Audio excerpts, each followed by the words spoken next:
नमस्कार दोस्तों, आज हम एक डेयरी में पहुंचे हैं और यहाँ पे हम एक भैंस की पीढ़ी करेंगे।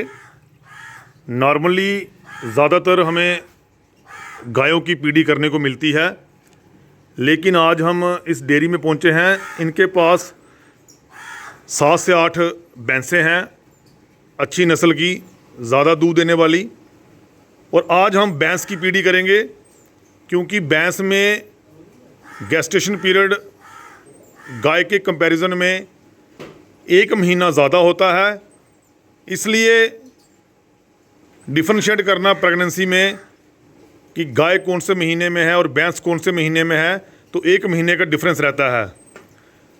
तो वहाँ से आइडिया होना बड़ा ज़रूरी है कि कौन से महीने में जो यूट्राइन हॉर्न है, अगर जानवर प्रेग्नेंट है तो उसका साइज़ क्या रहेगा, और अगर गाय है तो उसका साइज क्या रहेगा। 4 महीने ऊपर सामने बच्चा हड्डी में लगेगी बच्चे को। दोस्तों, ये वो भैंस है जिसको हमने पीढ़ी करनी थी। इसकी गर्भ जांच हमने अभी की है और इसको 4 महीने ऊपर की प्रेगनेंसी है। पूरा फीटल बम्प मुझे हाथ में दिखाई दे रहा है। मेरी हथेली के नीचे बच्चा जो है वो पूरी तरह से मूवमेंट उसकी दिखाई दे रही है। उसकी लिम्स और उसका सर भी मेरे हाथ के नीचे है और पूरा बम्प बना हुआ है, जो कंफर्म करता है कि ये जो पशु है ये प्रेग्नेंट है और इसके अंदर 4.5 महीने के लगभग इसके अंदर जो है बच्चा है। तो इस तरीके से हम गर्भ जांच करते हैं। हमें डिफरेंशिएट करना आना चाहिए कि गाय में और भैंस में प्रेगनेंसी पीरियड कितना होता है और कौन से महीने में बच्चेदानी का स्ट्रक्चर किस तरह से होगा। तो ये जो भैंस है ये प्रेग्नेंट है। और मैं आपको बताऊं कि अभी मैं जैसे मेरा हाथ आप देखिए, ये मेरी कोहनी है और हाथ मेरा कोहनी मेरी अंदर नहीं गई हुई, तो वो इंडिकेट करता है कि जो मेरा हाथ है वो पेल्विक कैविटी के पास है। ये पेल्विक कैविटी है, तो अभी बच्चा यहीं पे है। यानी कि जैसे ही 5 महीने क्रॉस करेगा बच्चा आगे जाना स्टार्ट हो जाएगा और 5.5-6 में वो बच्चा नीचे बैठ जाता है, उसकी ग्रोथ होती है। वहाँ पे 2 महीने रहता है, उसके बाद 7वें में फिर वो ऊपर आता है और 8वें में फिर वो पेल्विक कैविटी की तरफ आता है। 9वें में वो पेल्विक कैविटी में रहता है, वहाँ पे उसकी ग्रोथ होती है और 10वें में जो भैंस है वो बच्चा पैदा करती है। तो इस तरीके से बच्चे की ग्रोथ होती है और इस तरीके से हम प्रेगनेंसी चेक करते हैं। अब इसमें मुझे हाथ अंदर डालने की ज़्यादा ज़रूरत नहीं है क्योंकि जो प्रेगनेंसी है वो 5 महीने के नीचे की है।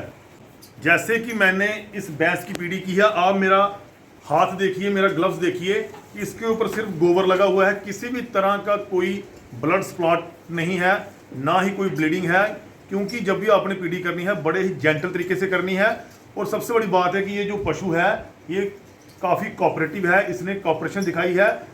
कुछ जानवर पीढ़ी करते टाइम जोर लगाते हैं, स्ट्रेनिंग करते हैं, और अगर आप भी अपना हाथ को अंदर डाल के रहेंगे तो वहाँ पे थोड़ी इरिटेशन होगी और जानवर को ब्लीडिंग स्टार्ट होती है। तो आपने वहाँ पे अपने हाथ को बाहर निकालना है।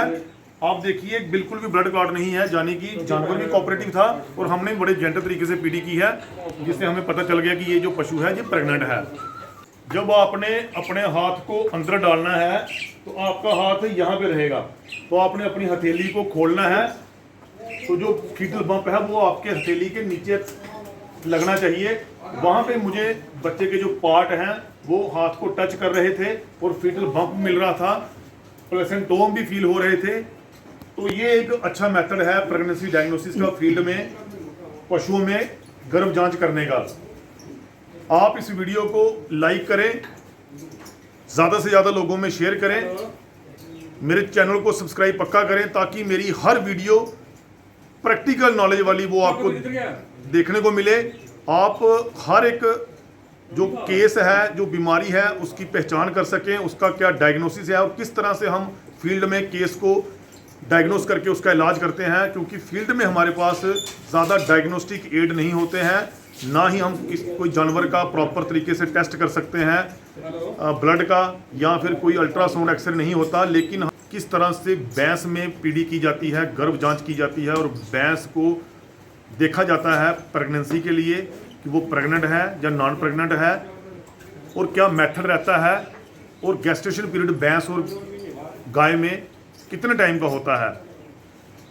आप मेरे चैनल को सब्सक्राइब पक्का करें, क्योंकि मेरी आने वाली वीडियोस भी आपको देखने को मिलेंगी और किस तरह से हम प्रैक्टिकल तरीके से फील्ड में गाय भैंसों को, भेड़ बकरियों को ठीक करते हैं, और आप भी सीख सकेंगे कि क्या उसका इलाज होता है और क्या बीमारी का डायग्नोसिस होता है।